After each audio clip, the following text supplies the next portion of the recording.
La taxe sur l'accès au réseau des télécommunications, la taxe sur l'achat des crédits ou des boissons alcoolisées et la question des fonds de soutien aux projets d'infrastructure de base et du développement social. Tels sont les sujets abordés lors de ces points de presse. Ces prélèvements prévus devront contribuer à lutter contre le terrorisme et à relancer l'économie, à commencer par le secteur de l'énergie où l'État a investi en cash plus de 421 milliards de francs CFA entre 2021 et 2022.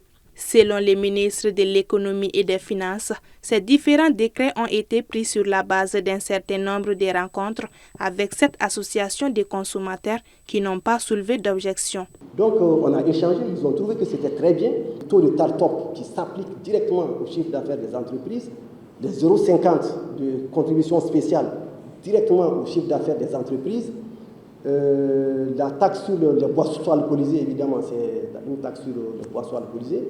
Et il y a uniquement cette taxe-là, cette contribution qui est directement prélevée, directement en tout cas, sur les consommateurs.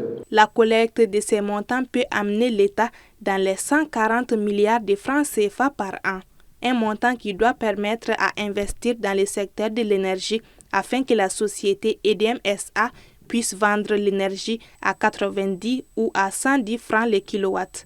Toutes choses qui vont faire que ces mêmes entreprises seront les premiers bénéficiaires de ces investissements. Les ménages ne seront pas en reste. La route de Kati, c'est à peu près 80 milliards à 90 milliards. La route de Koulikoro, l'hôpital militaire, 33 milliards. Donc tous ces investissements que nous faisons, c'est vraiment pour permettre et créer un cadre qui permette donc aux populations, de permettre aux entreprises donc d'évoluer dans un cadre serein. Le prix auquel nous avons aujourd'hui, le prix auquel nous avons l'électricité n'est pas un prix normal, c'est un prix qui est, disons, qui repose sur le tarif social. Donc il faut qu'on trouve quand même un moyen de compenser ce tarif social en évitant, bien entendu, suivant les instructions du chef de l'État, de démanteler ce tarif social, de faire en sorte que les citoyens maliens puissent continuer à accéder donc à l'électricité à un prix défiant toute concurrence. Nous fondons beaucoup d'espoir sur ce fonds comme mécanisme en tout cas, de résolution de la crise énergétique.